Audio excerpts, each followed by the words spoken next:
So welcome back to another one, you guys. If you're new to the channel, my name is Andrew with Younger Nissan in Frederick, Maryland. For more information on our inventory, please feel free to check out the link in the description box below. Today we're in the brand new 2023 Nissan Z because we just got it in. It is currently available, so maybe not at the time you're watching this video, but feel free to check youngernissan.com if you wanted to see if it is still available when you're watching this. But this essentially is the Z revived in modern form. It looks absolutely amazing. It is still available with the manual transmission, although that is not the transmission that we have today.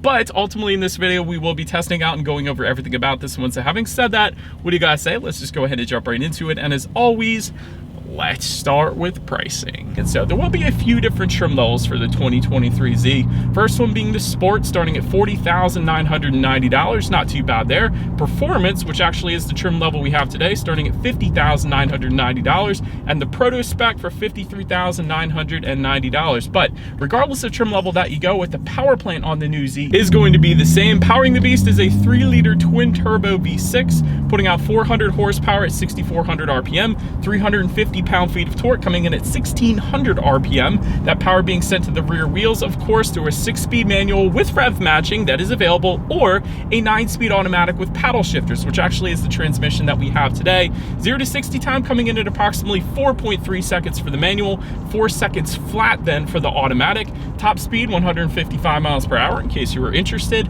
with MPG numbers coming in at 18 in the city, 24 on the highway, taking premium unleaded fuel. So before we do any kind of fun acceleration or paddle shifter test here in the Z, wanted to mention to you guys the drive modes. There's actually a little toggle switch located just to the right of the shifter that's going to give you standard and sport, essentially adjusting things like the shift points, the throttle response, and the steering sensitivity as well. So now that we got all of that out of the way, what do you guys say? Let's go ahead and find a straightaway. Let's put the new Z here to the test, and let's see how quickly the paddle shifters are going to react, but also let's see how quickly we can get this one here up to speed. All right, so before we do this acceleration, I did want to tell you guys there is a full manual shift mode. You just simply slide the shifter all the way to the back again. It's actually going to tell you what gear you're in up on the digital gauges as well, so that's very convenient. And before we do this acceleration, I want to let you guys know I did put it in sport driving mode. I'm also actually going to press this little I'm going to call it traction control off.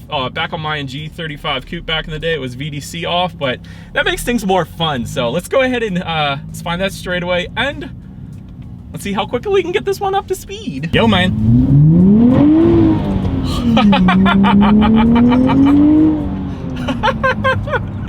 Whoa, dude, that was fun, man. That took me back. Oh, I love the spinning. You almost can't even tell you're spinning because the wheels are just flying. That was fun, man. I could get back into drifting again back in the day. Like, my Infiniti G35 Coupe was so much fun back in the day, turning that VDC off, turning the traction control off, whatever you want to call it. And this thing sounds like a beast. You hear that? Wait till we get to the exhaust clip later in the video. I think it's going to sound pretty darn good. And I can tell you guys, the instant I put it in that sport driving mode, it did immediately downshift. So it's definitely going to hold the RPMs at a much higher level, giving you more power on demand. So, and it sounds pretty darn good. I can't get over that sound. So anyways, as always, to go along with that acceleration, braking is equally important. And so up front, you will find 12.6-inch ventilated front discs for the sport trim level. However, it is going to differ depending upon which trim level that you go with, because for the performance that we have today in the Proto Spec, you're actually going to get that bumped up to 14-inch ventilated front disc. And it's going to be the same kind of deal in the back, actually. 12.1-inch ventilated rear disc for the Sport, 13.8-inch ventilated rear disc for the Performance and the Proto Spec. And I did want to also mention, for those two trim levels yet again, you get Akebono 4-piston front calipers, whereas with the Sport, you don't. And with those front calipers, with the Performance trim, they are going to be finished in red. With the Proto Spec, they're actually going to be finished in yellow. So that is pretty darn cool. As far as braking feel goes, it's been perfectly fine in my short little test drive here today. Definitely brings you to a very quick stop. I can imagine the 60 to 0 is probably definitely under 120 feet if I were to put money on it. Definitely a nice firm braking feel to this thing. But then touching on suspension and handling, up front you're going to get a double wishbone type front suspension. In the back, independent multi-link rear suspension, monotube shock absorbers, front and rear stabilizer bars as well. And if you were curious about the specific suspension setup that we had on this one, yes, Younger Nissan did want to have a little bit of fun with this one. They tinted the windows, they did lower it, they put some spacers on it as well. And yeah, so this one is lowered a little bit, so I will say that. Overall though, as far as ride quality goes, it actually hasn't been too bad in my short test drive here today. Roads aren't horribly punishing here in Frederick, but at least not where I'm at, but it's been all right. It's a decent car as far as ride quality goes, I will say that. As far as steering feel goes, It's okay. I feel like it could be a little bit heavier, quite honestly. Let me put it back in sport driving mode. Yeah, that's good. I mean, I do feel like it still could be a little bit heavier just because of the car that this is, but having said that, it's still a nice weight to it. It's definitely leaning on the heavier side of things. It instantly points you in the direction that you want to go. It feels good. It feels good. I'll put it that way. As far as cabin noise goes, you get a heck of a lot of that exhaust note, as you guys are probably hearing right now. But other than that, wind noise and road noise is pretty much at bay, so no big issues there either. And touching on visibility, I can see pretty much like every other Z that I could see out the back that I've ever tested. The Z is notoriously known for not having the best visibility out there, but it's one of those deals where you get used to it. And I can say that because every time I harp on the visibility of a Camaro or a Z or something like that, everybody in the comments says, well, I own a Z and it's perfectly fine. So I'm just gonna go ahead and side with them because quite honestly, the more you drive a car, the more you get used to it. So I would imagine you would get used to rear visibility, and it's probably not gonna be that big of a deal after time. But anyways, that about rounds out the performance segment of this review, you guys. Let's now go ahead and take a look at the exterior of our brand new 2023 Nissan Z. All right, you guys, so here she is, the new 2023 Nissan Z, finished in black diamond pearl. In case you were curious of our exterior color name, which means you could probably call this car the Black Pearl and it would still be factually accurate. So little fun fact for you there. But let's go ahead and start with where the Z is made. Taking a look at the VIN, first character is the letter J, indicating that the 2023 Z is made, built, and assembled in Japan, as it should be. A nice JDM drift car right here. Up front, you will find an added chin spoiler with the performance trim and the proto spec. With the sport, you don't get that. Wanted to mention that. Large rectangular front grille, a very distinguishable look for the new Z here.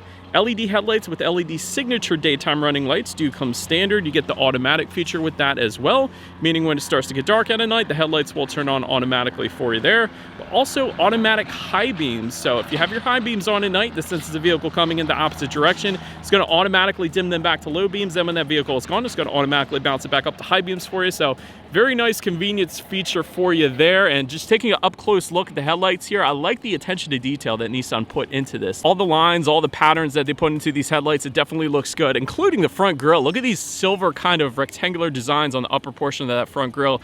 Definitely looks very good as well. So overall, what I'm trying to say is very good looking front end to the new Z, but pretty much rounds out the front end. Let's now go ahead and make our way to the side of this one. All right, so but now since we are around to the side of this one, there's some silver upper window trim, which technically is called the katana blade trim, according to Nissan. So I like that little reference to Japanese heritage there. That's pretty cool. You got the Z badging found on the C pillar in the back there. That also looks very good. I love that they included that.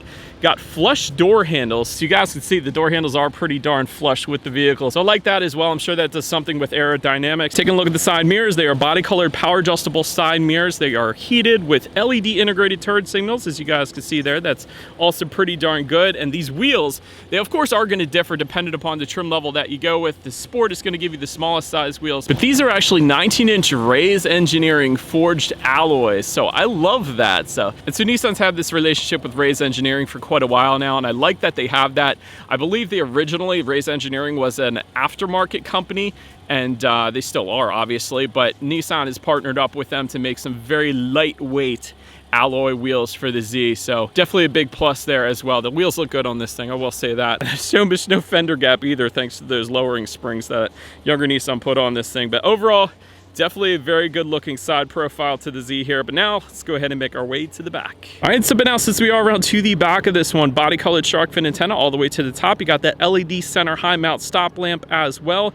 Got the rear spoiler that definitely looks good back there, but I will say the rear spoiler only comes on the performance that we have today and the proto spec, not the sports trim level. So I did want to mention that.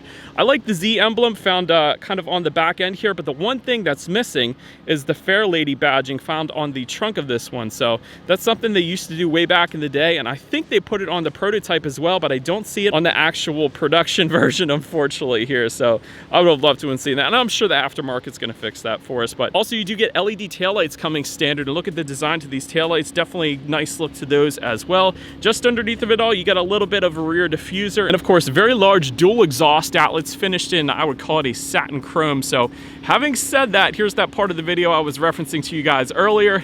As always, here is that exhaust clip.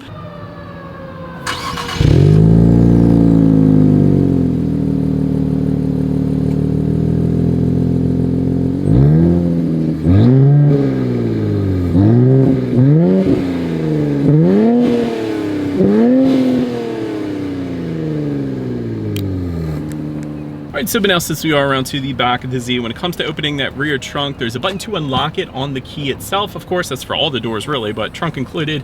There's a rubberized button just underneath of the Nissan logo. You simply press that, and then you lift up on the hatch part of the trunk itself, and that's how you're gonna go ahead and open it up. But once opened up, cargo capacity comes in at 6.9 cubic feet, so obviously not a ton back there, but there are some tie-down anchors back there, like the carpeting finish, of course. And if you were to lift up underneath of that cargo floor, you will find a tire inflator kit, as opposed to the spare tire, in case you were curious about that. Typically, next to move on to the back seats, but in lieu of the back seats, of course, since this is just a two-seater, I'm just gonna let you guys know there is a little bit of storage behind these front seats, and I'm talking a little bit. There's actually a little compartment that pulls out. You got a little more storage there as well if you wanted to, but obviously not a ton of space back there because this is a Z and it's a two-seater, so you wouldn't expect it. But anyways, so then making our way up to the front seats, manually adjustable cloth seating with the Sport. However, for the performance and proto spec trim levels, that is going to add to that a leather suede combination, and then heated front seats actually as well. Those buttons are located just behind the shifter there, but overall seating was okay. It wasn't as adjustable as I would have liked it to be, but I will say I love the suede leather combination. That's always been my favorite seat configuration. I also love how that theme is carried on to the doors as well, the suede and the leather. So we'll get more into the interior quality in a little bit, but overall seating wasn't that bad. I was able to find my perfect driving position, but I will say it could be better if the seats were a little more adjustable. I'm just saying that. But anyways, then take a look at the steering wheel. It is tilt and telescoping. It is leather wrapped, and you do get the Z logo right front and center of this thing, so that's pretty cool. 10-2 grips are perfectly fine, but I will say a flat bottom steering wheel would have been pretty darn cool, especially in the manual. But having said that, this one isn't all that bad, so I don't mind it. But then making our way to the startup, let me start by showing you guys the key here. If you've seen a Nissan key before, it looks essentially exactly like that, so nothing too different to the Nissan Z. You got your Nissan logo, lock and unlock, and that is about it. But it is all keyless entry with the push button start, so all I'm going to do here is simply put my foot on the brake and press the engine start button located just to the left of the shifter there. And so once started up, the gauges are pretty darn cool. It's a 12.3-inch digital gauge cluster, and let me tell you guys, these gauges are extremely customizable. So on the steering wheel, there's some steering wheel mounted controls. It looks like 3 dots and 3 lines together. If you press that, then you can go to change meter view, and then you have your choice between sport, normal, and enhanced. That completely changed the look of the gauges up there. So I love that. I love when gauges are very customizable, and that is definitely the case in the Z. I personally prefer the Sport look. I think that looks absolutely amazing. It has all kinds of fun information like tire pressure, like boost pressure at any given time. Got you G-force statistics, upshift indicator, that is cool as well, a nice tachometer front and center, oil temp, water temp. So that is my favorite. And of course, you got your outside temperature. You have things like how many miles you have left until you hit empty, but that Sport configuration for the digital gauge cluster is what I would personally leave it on. I think that looks absolutely amazing, so big fan of that. But then making our way to overall interior quality, got automatic climate control coming standard, HomeLink controls coming with the performance and the proto spec trims that can be found in the rear view mirror for up to 3 different garage doors there. You also have this 3-bay gauge cluster found just up top of the infotainment screen here. I wanted to mention that. It gives you your boost pressure, turbo speed, and battery voltage as well, so that was pretty cool. That's something that the Z has done for quite a while now, so I always like seeing that. We actually have an option today I wanted to mention, illuminated door sills, so that's going to be available if you wanted to go that route. But just in front of the shifter, you got some rubberized storage, couple phone charging ports. Just behind the shifter, you got one singular cup holder, and within the center armrest, this is probably the most shallow center armrest that I have ever seen. Not a whole lot of space going on in there, but when you open it up, you do have see another cup holder there, and actually the center armrest slides backwards, so you can utilize that second cup holder. So armrest slides forward and backwards. I did not know that before even filming this review, so that is pretty darn cool. Way to pay attention, Gold Pony. But anyways, like I was mentioning to you guys earlier, I love the doors and the way they're finished because you got the suede leather combination that you find on the seats. It's carried over to the doors. You got some cup holders on those doors as well, of course. And overall interior quality is perfectly fine. I certainly don't have any issues with it. It feels like a Z in here, I'll just put it that way. But anyways, now let's go ahead and make our way to the infotainment screen. You got an 8-inch color touchscreen display for the Sport, 9-inch color touchscreen display for the performance and proto spec trims. But either way, you get Bluetooth and audio streaming. Either way, you get Android Auto, Apple CarPlay. But I will say, wireless Apple CarPlay. Not wireless Android Auto, unfortunately, for whatever reason, but you do get wireless Apple CarPlay, so if you got an Apple phone, Nissan's looking out for you, but not so much if you're an Android person. But factory navigation system coming with the performance and proto spec trims. Of course, you can check out your radio information up there as well. And so when it comes to the sound systems, you're gonna get 6 speakers for the Sport, but for the performance that we have today in the proto spec, you're gonna find an 8-speaker Bose sound system. But last thing I wanted to mention to you guys on the infotainment screen at least is when you do put the Z in reverse, you will find a rear view camera coming standard across the board and actually does take up the entire screen, which isn't always the case, so I always have to elaborate that, which is pretty cool to see. But anyways, that as always is going to lead us into safety. And so front side curtain airbags do come standard, along with the tire pressure monitoring system and a bunch of advanced safety actually as well, including adaptive cruise control, forward collision warning, automatic emergency braking with pedestrian detection, lane departure warning, blind spot warning, rear cross traffic alert, front and rear parking sensors. I would love having that standard in the Z. I'm glad they did that because you don't want to mess up this thing. Also, driver attention monitoring system then as well. So overall, when it comes to my final thoughts of the new Z, very, very quick car without a doubt, especially in this automatic transmission. Love that the 6-speed manual is still available. If you want to drift, that's definitely the one you're going to want to go with. And you got the traction control off button located just to the left of the gauges there for you too. So I like that. Great looks on this thing. Nissan still does an amazing job with their design of the Z. They really always have. I love the 350, I love the 370, and I love just the regular Z that they have here too. But that is about it for this one, you guys. Thank you so much for watching. Feel free to follow Younger Nissan on social media at the bottom of the screen. Be sure to hit the subscribe to the bell notification button if you're into new car reviews and all of our YouTube shorts that we put on our channel as well. Do appreciate you guys watching more than you know. We will see you guys all in the next video. Bye.